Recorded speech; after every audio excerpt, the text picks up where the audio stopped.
this feather that we're going to do, I'm going to put a more open spine on it and do some pebbling in the center of it so that you can see what that looks like and how I do that.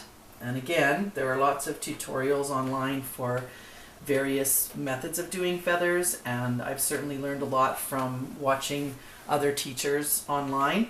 So none of these are my original ideas. I'm just showing my readers and followers how I do my stitching. Okay, so I'm going to start again by doing my spine from the bottom. I'm going to go work from the bottom and go up, and then make the space and come down, and then start my plumes. And then we'll fill in the spine at the end.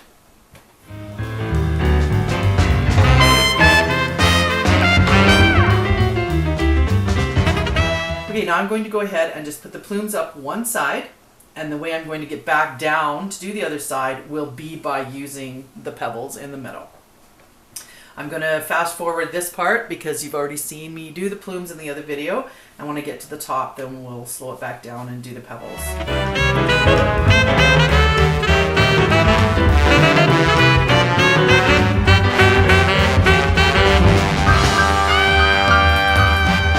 Okay, so I'm at the top and I'm going to start doing the pebbles all the way down the spine.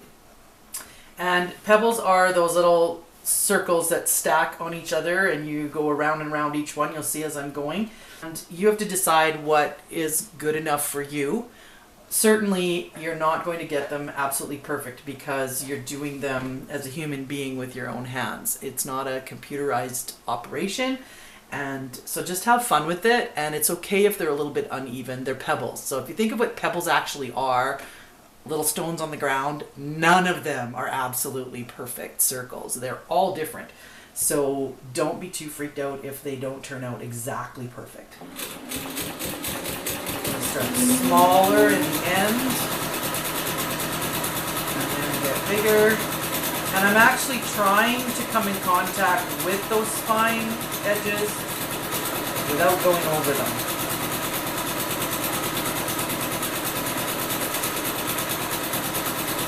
See how I come up and around, and then when I get it to the halfway point, I swing out and do the next one. I reposition my hands, and so I want to do that where I can have my needle down at a spot that it's not going to show. If you try and reposition your hands when you're out in a curve that's obvious, you can tend to get a little bit of shift sometimes, not always, depends how careful you are. But with pebbles, it's not so serious because you can always go right around the whole pebble again and cover that up. Just add more thread, throw more thread at it.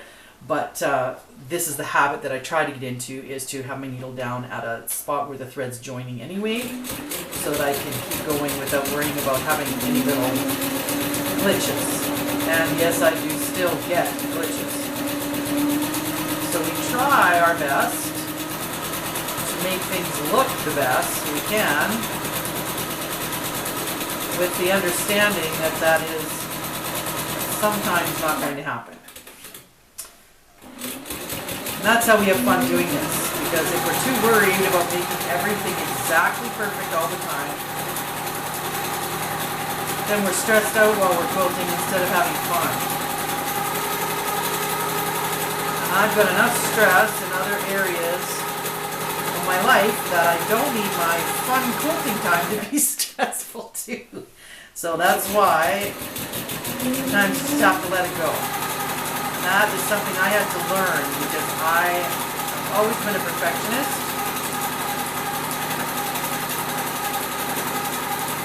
And you cannot have fun quilting if you are a perfectionist.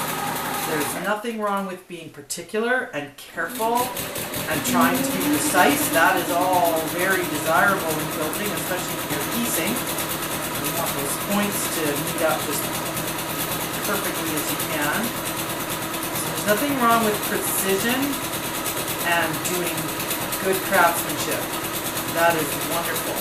But don't let it stress you out so much that every little imperfection, like here where my thread didn't quite hit that pebble in a few spots, I'm not going to worry about that, because when my quilt is finished, and I wash this up, it's all going to come together so nicely that if you look at the whole, you can't tell that there's some lines that are off. The other thing I had to remind myself is that when I'm working here where this LED light is in this little spot and I make a mistake, it's so blatantly obvious to me because this is the part I'm staring at.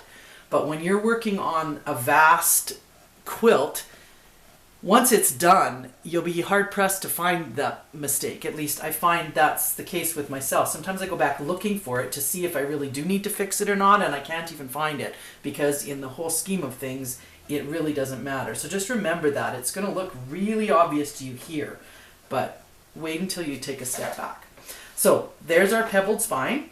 I'm going to fast forward again and do these plumes because you've already seen me do that and echo around them, and we'll come back when it's all finished so you can see the completed feather.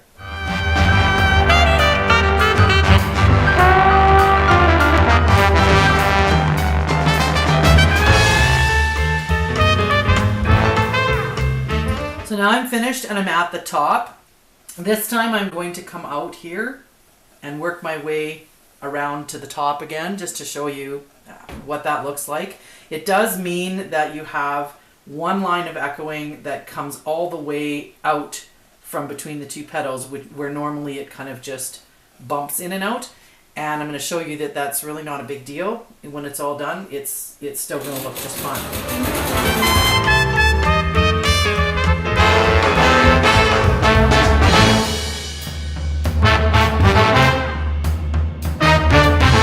Going to merge with that line where I started.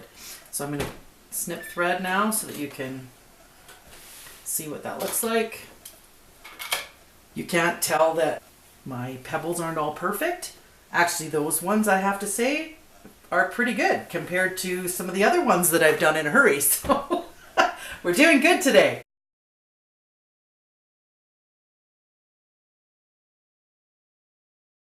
I'm going to leave that there for now, and we'll have another video with another motif. Thank you very much for watching.